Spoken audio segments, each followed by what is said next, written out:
a look at. Today, we are looking into the uses of cholesterol, the top 10 uses of cholesterol. I'm on day 2 of my carnivore journey, and part of that research that was involved in that was looking into the role of cholesterol, because many people have had blood tests on their carnivore journey and their cholesterol was spiked. And so I was really interested in seeing, why does the cholesterol spike? What's the purpose of it being increased in the body? What is the body actually doing when it makes more of this cholesterol for the body? Because we've got a lot of opposition, a lot of mistruths, a lot of fear mongering around this concept of cholesterol. And so, for my own sanity and for my own journey of attempting to heal lupus, fibromyalgia, antiphospholipid syndrome, heal my infertility, make sure that my blood is stable, and all of these side effects that come from the conditions I've been diagnosed with, I really wanted to understand the role that cholesterol had to play, and if it's something that I should be fearing the rise of in my body, and how best to manage that if it is something to be afraid of, or how can I embrace it if it's not. And so most people think that cholesterol is something to keep low in order to avoid heart disease. That's all we keep hearing is, lower your heart risk, lower your heart risk. And considering the side effects that of certain suggestions that have been made to us over the last 5 years about things that we allow in our body, and what that does to the heart, it's very interesting. At the same time that narrative is playing out, there's been a push for this lowering cholesterol because of heart risk. Like there's a scapegoat being grown in order to pass the blame and say, well, it wasn't this, it was actually your cholesterol levels. That's just my theory, that's just my belief at this point. And again, I always stipulate the point that as I receive more information, I will always change my mind, because the truth stands up on its own leg, and I do not need to be defensive of it. I am here for the truth. I am here for a thorough understanding, and I welcome all conversations from everybody's opinion. I think we need to be able to hold multiple perspectives in order to understand the truth. And so I'm going to break down the 10 uses of cholesterol within the body, and then give a little caveat about how this is linking into my dis-ease, and how through the overuse of carbohydrates and sugars and grains and flours and all of those, for flours in the baking product, not the ones you smell, and how they could have potentially led to my dis-ease. And I must stress, I'm not an expert, I'm not a doctor, and I never recommend anyone following my footsteps without the proper research themselves. And this is why I'm actively researching. And if I can make someone's experience a little bit better to give them a little bit of hope and understanding, that lights my heart up. And that is what I'm here for, to share my healing journey, because I am so sick of being sick now and I cannot trust my NHS doctors. And I mean, there's a load of layers to this, where I think good people get into the system in order to be healed, and then they realise that in order to provide healing, and then I think they realise that that's not the way the system works, because a hospital doesn't get funding if they heal their patients and send them away. So we've got to look at these the roles of different people logically, in order to understand how we protect our mind, our energy, and our physical body, and so that we can place our power in our own energy field, rather than passing it over to a doctor that we assume is working on in our best interest. And so let's recap and go from the top of the top 10 uses. And so it turns out that cholesterol is actually one of the most essential substances in the human body, and without it, our cells would not function, our hormones wouldn't exist, and our brains would stop working completely.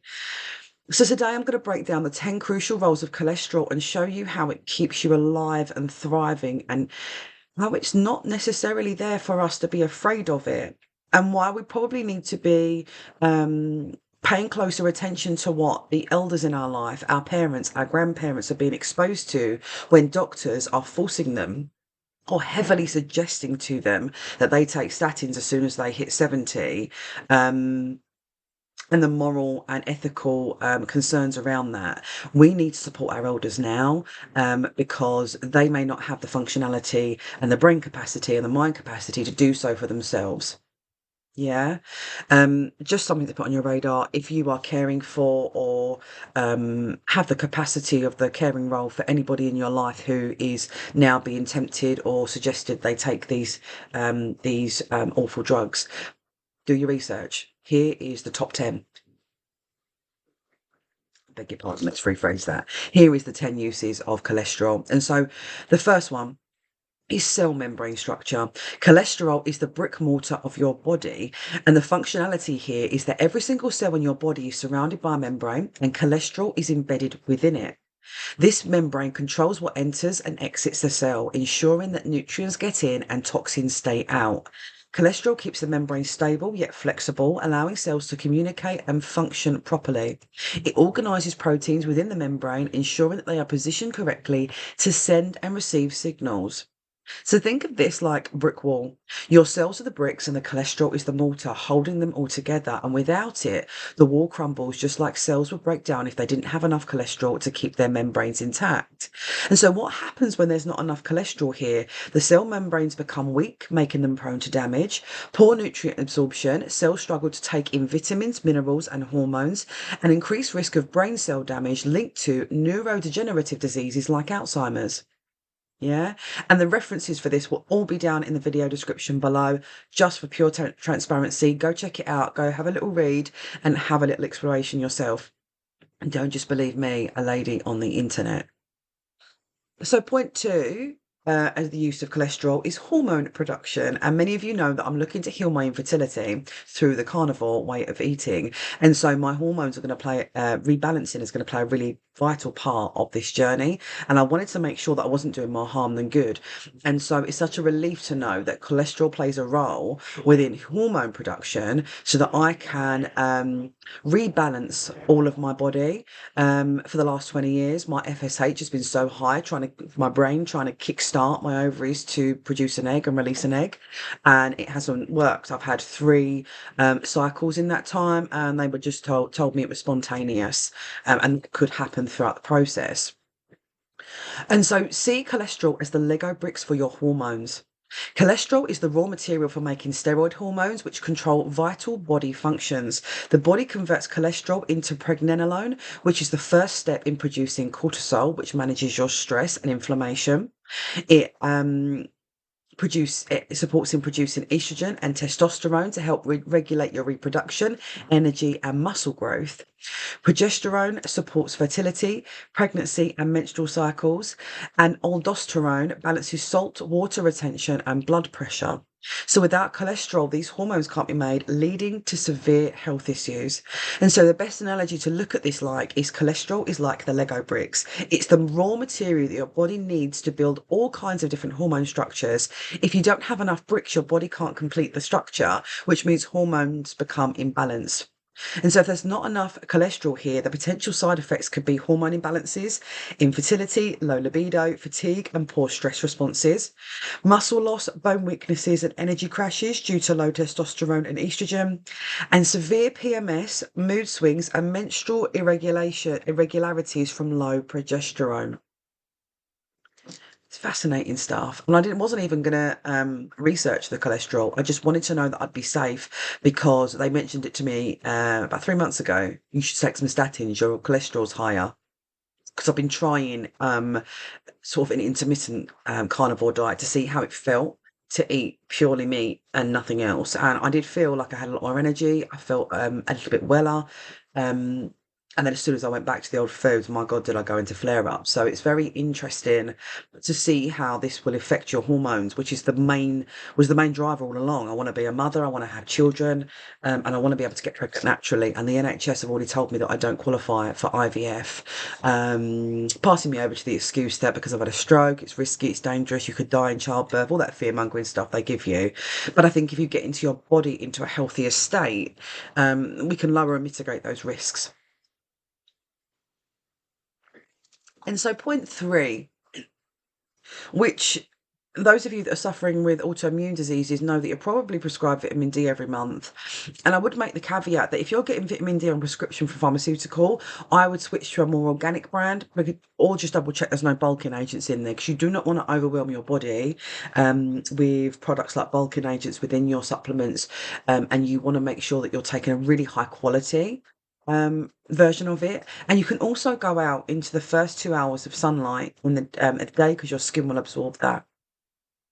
And so vitamin D synthesis, cholesterol is the cookie dough for vitamin D. The functionality here is vitamin D is made from cholesterol when UVB sunlight hits the skin. How beautiful is that? Vitamin D regulates calcium absorption, making it essential for your bone strength. It plays a key role in immune function, reducing the risk of infections and autoimmune diseases. And it also supports mood and mental health, as low vitamin D is linked to depression. And we are in a mental health crisis right now. Could it be vitamin D and cholesterol playing a part in that? So when we think of cholesterol as the raw cookie dough, sunlight acts as the oven, baking it into something new, vitamin D. And if you don't have enough dough, cholesterol, you can't bake the cookies, vitamin D. So if there's not enough cholesterol, that could be a symptom of that could be weak bones, higher risk of fractures, osteoporosis due to poor calcium absorption, increased risk of infections because vitamin D supports your immune system, and a higher likelihood of depression and seasonal affective disorder. And I take pearl powder for this because, I mean, I've stopped taking it and all of my nails have broken and my hair has started becoming brittle and falling out again because of what I wanted to do. Because I had a lot of people saying, does it really work? Does it really work? Or are you just some lady on the internet? And that's such a valid question. So I stopped taking it. And I'm not taking it fully for maybe a couple of months now. So I've got a jar of it at home, and I am now including it in this healing process so that you can see step by step how my nails strengthen. We're going to make sure that we're following my eye health because, as you know, when I started it last January, within 8 weeks, my vision had improved by 0.25 and my cataracts weren't visible to my optician. And so if you are someone that is in early menopause or in menopause and you're looking for a really good way to strengthen your bone health, to get calcium, you can take vitamin D3 and K2 with pearl powder, half a teaspoon a day, and that will pull all of the calcium out of your bones, out of your arteries and into your bones. The D3 and K2 will do that for you. And obviously the pearl powder is just the most beautiful product. You can check out my pearl powder video on my channel just to see the initial response of taking pearl powder, but that can really help if you've got low vitamin D and you have been told that you have these bone issues. Pearl powder can be a really good solution for you to take. And so, point four on cholesterol's role within the body is bile acid formation. Cholesterol as the dish soap for fats is the analogy here, and the functionality is that the liver converts cholesterol into bile acids, which are stored in the gallbladder and released into the digestive tract when you eat. Bile emulsifies fats, breaking them down into smaller particles so that they can be properly digested and absorbed. This process allows the body to absorb fat-soluble vitamins such as A, D, E, and K, which are essential for vision, immune function, bone health, and blood clotting. Without cholesterol, bile acids can't be made, leading to fat malabsorption and nutrient deficiencies. And so the analogy that we can use to understand this is bile acids are like dish soap breaking down grease on your plates.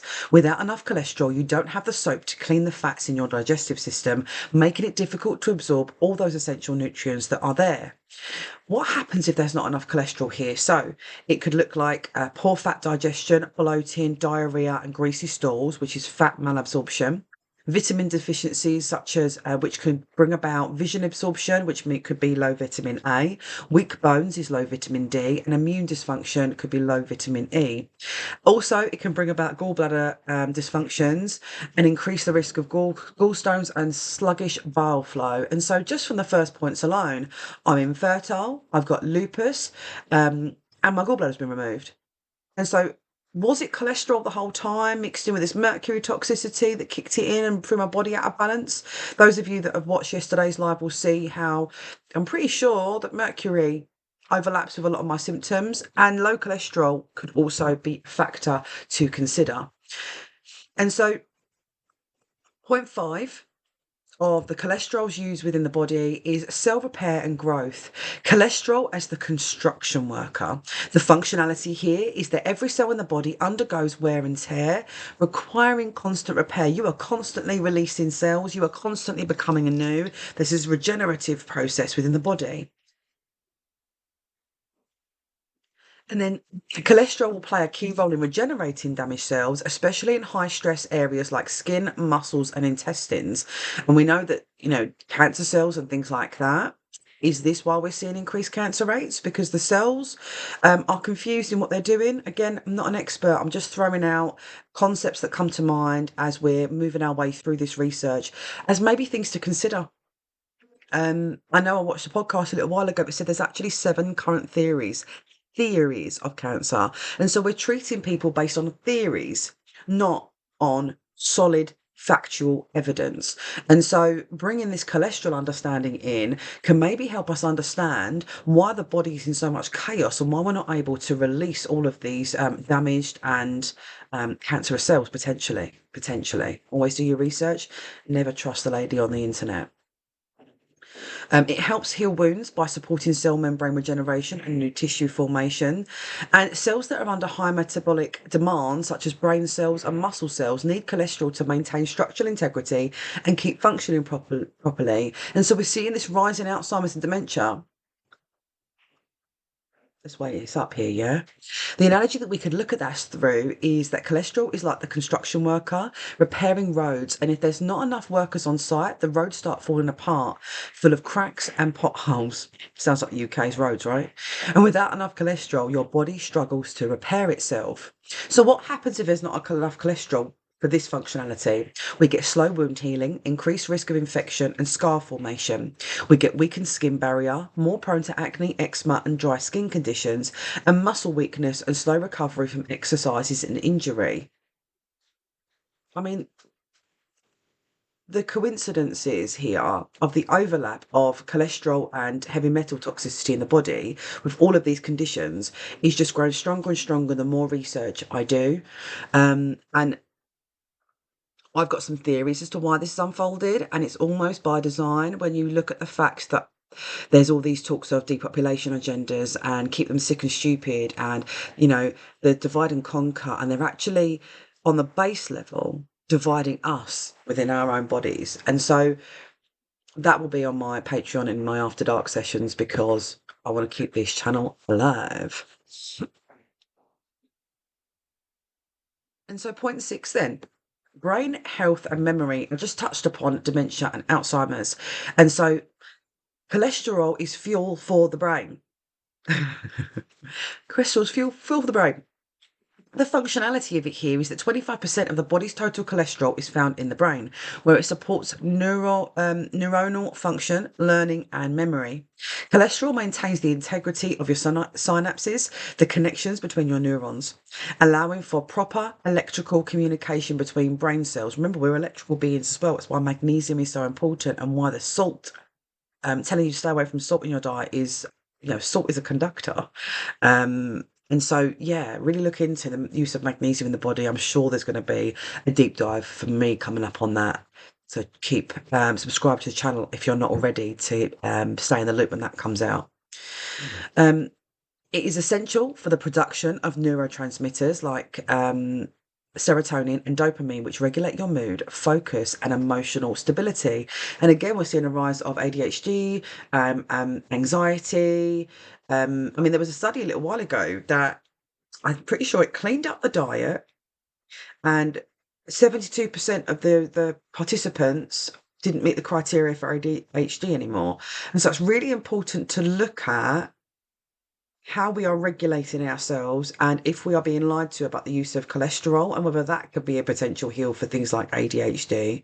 I know my doctor recently wanted to refer me for ADHD and adult autism testing, but could it be actually cholesterol the whole time? Studies have linked low cholesterol to cognitive decline, Alzheimer's disease, and an increased risk of mental health disorders like depression and anxiety, which are on the up as we told to lower our cholesterol. Again, another fascinating link and connection. So the best way that we can understand this in an analogy is to think of cholesterol as the fuel for a car. Without enough fuel, the brain doesn't run efficiently, leading to memory loss, brain fog, and difficulty processing information. What happens if there's not enough cholesterol? We get the increased risk of Alzheimer's and dementia, poor memory and cognitive decline, brain fog, trouble concentrating and slower thinking, higher rates of depression and anxiety due to reduced serotonin and dopamine production. And so that brain fog is often heavily associated with things like fibromyalgia, lupus, that foggy mind, can't concentrate, slower thinking, it's the pain in your body. Could it have been cholesterol the whole time? I'll leave it up to you to decide that. So point 7 then of cholesterol's role within the body. Immune system regulation. Cholesterol is the team captain of your defense. The functionality. Cholesterol plays a direct role in immune system functions, helping regulate inflammation and immune responses. It's a key component of immune cell membranes, allowing the white blood cells to recognize and destroy harmful invaders like bacteria and viruses. It helps produce anti-inflammatory molecules, keeping inflammation under control while still allowing the immune system to fight infection. Well, I mean, I had an infection a little while ago, 8 rounds of antibiotics wouldn't take it away. And so the fact I was on a heavy carb diet at the time with high sugars, eating my emotions, I wanted the dopamine fixes. I'm just trying to heal a sugar addiction right now through this process of detoxing. And so was that what caused it? The lower cholesterol within my body. Cholesterol levels naturally rise during infections because the body uses it to support the immune system. So when they're saying that your cholesterol has risen, we've really got to take a step back and go, what's my body trying to do right now then? We shouldn't see that as a something to be afraid of, where they're trying to say it causes heart risk and all this. What is the purpose of the cholesterols increasing within the body? What's it trying to help you to do? Yeah, I mentioned yesterday. It reminds me of the Bee Gees staying alive. Um, so the analogy that we can look at this through is cholesterol is like the team captain on a football field, directing the players, your immune cells, to attack the right opponents, the infections, while preventing unnecessary fights, autoimmune attacks. You don't want fights within your team. You want your team to be working for you. And so without it, the team players chaotically either underperforming or attacking their own teammates. Um, what happens if there's not enough cholesterol here then? You get a weakened immune system, more frequent colds, infections, and slow recovery, higher risk of autoimmune diseases like lupus, multiple sclerosis, MS, as cholesterol helps regulate immune balances. Chronic inflammation and difficulty healing wounds, as cholesterol helps produce anti-inflammatory molecules. Again, the references are down below. This came from Lipids, Immunity and Inflammation in the Journal of Lipid Research. So you'll have all your links below to go read up on it and just take your time to process everything here. Because if you're getting my drift, there seems to be this underlying tone. Or an underlying narrative is probably the best way of saying it, of what's unfolding in we are the sickest that we've ever been. And when you are sick, when you are tired, when you are exhausted, mobilizing into community and unification becomes extremely difficult. Point 8 is nerve protection. So cholesterol has a role to play within protecting your nerves. It is the insulation on electrical wires. The functionality here is that nerve cells, neurons, are wrapped in myelin, a protective sheath made largely of cholesterol. This myelin sheath allows electrical signals to travel smoothly, ensuring fast reflexes, clear thinking, and proper muscle control. Without enough cholesterol, myelin breaks down, leading to misfired nerve signals, numbness, tingling, and cognitive issues. Diseases like MS are linked to low cholesterol and damaged myelin, which disrupts the nervous system's ability to communicate effectively. And so the analogy that we can look at here is imagine an electrical wire wrapped in plastic insulation. And if that insulation wears away, the wires start sparking and we get short circuits and they fail to deliver the power properly. So cholesterol is the insulation for your nerves, allowing them to send signals smoothly. If you haven't got enough cholesterol, you could get tingling, numbness, and nerve pain due to improper signal transmissions. And I know that when my diet was very high in carbs and sugar, I had numbness in my fingers, numbness in my toes. I constantly get numb feet. So the circulation and all of these things that they were telling me it was because I've got thick blood, sticky blood, could have been linked back to, again, cholesterol. So far, I can identify every single of the 8 points that we've covered so far that cross-match with my health condition diagnosis. And so has it been cholesterol all along? This is really going to unfold interesting as this channel progresses and my journey evolves. Like I say, today's just day 2. So this can also lead, if there's not enough cholesterol, to slow reflexes, muscle weakness, and balance problems. You can get increased risk of neurodegenerative diseases like MS and Parkinson's here. And this came from the essential role of cholesterol in nerve function from Science Direct. Link will be below. So, point nine of cholesterol's role within the body is bone health. Cholesterol is the architect of strong bones. The functionality here is that cholesterol plays a role in bone remodeling, which is the process of breaking down old bone and forming new, stronger bones. It modulates osteoblast activity, which is bone building cells, and osteoclasts, which are bone removing cells, keeping bone density balanced. Vitamin D, which is made from cholesterol, is critical for calcium absorption and preventing osteoporosis. Think of the analogy here is to think of cholesterol as the architect designing a building. It ensures the builders are the osteoblasts and demolishers, the osteoclasts, are working in harmony to maintain strong, healthy bones. Without it, the construction process becomes chaotic, leading to weak and brittle bones. And if there's not enough cholesterol, you get the increased risk of fractures, osteoporosis due to poor bone density. That's why you go for your DEXA scan when you're in your menopause. Weak joints and chronic pain due to lack of structural support.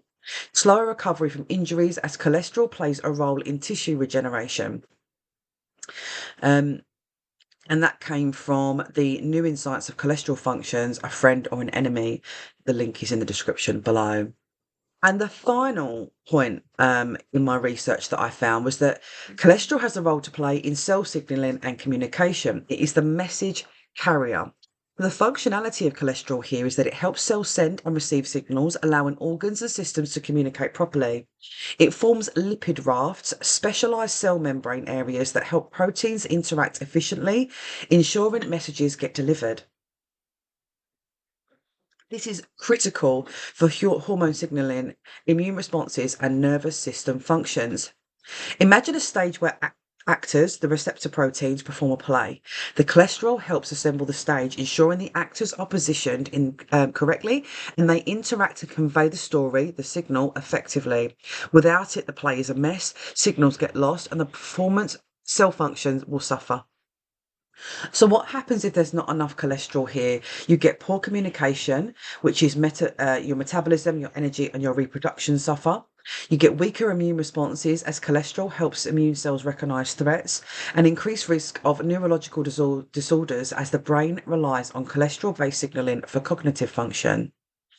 Again, links are in the description below.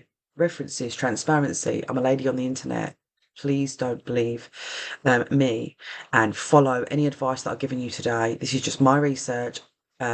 Yeah, take a look, check the references out, do your own research. Even if this helps your mum, your dad, your nan, your granddad, any elders within your environment that are being suggested to take statins right now to lower the cholesterol, please send them this video so that they can understand the 10 roles that cholesterol plays in the body before they say, yes, doctor, I'll have that.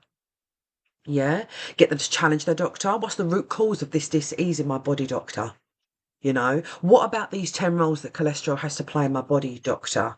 Yeah, get them to push back, get them to challenge, and get them to take control of their health journey so they don't pass their power over to the doctors. That's been my experience for the last 20 years trying to heal lupus, fibromyalgia, antiphospholipid syndrome, premature ovarian failure.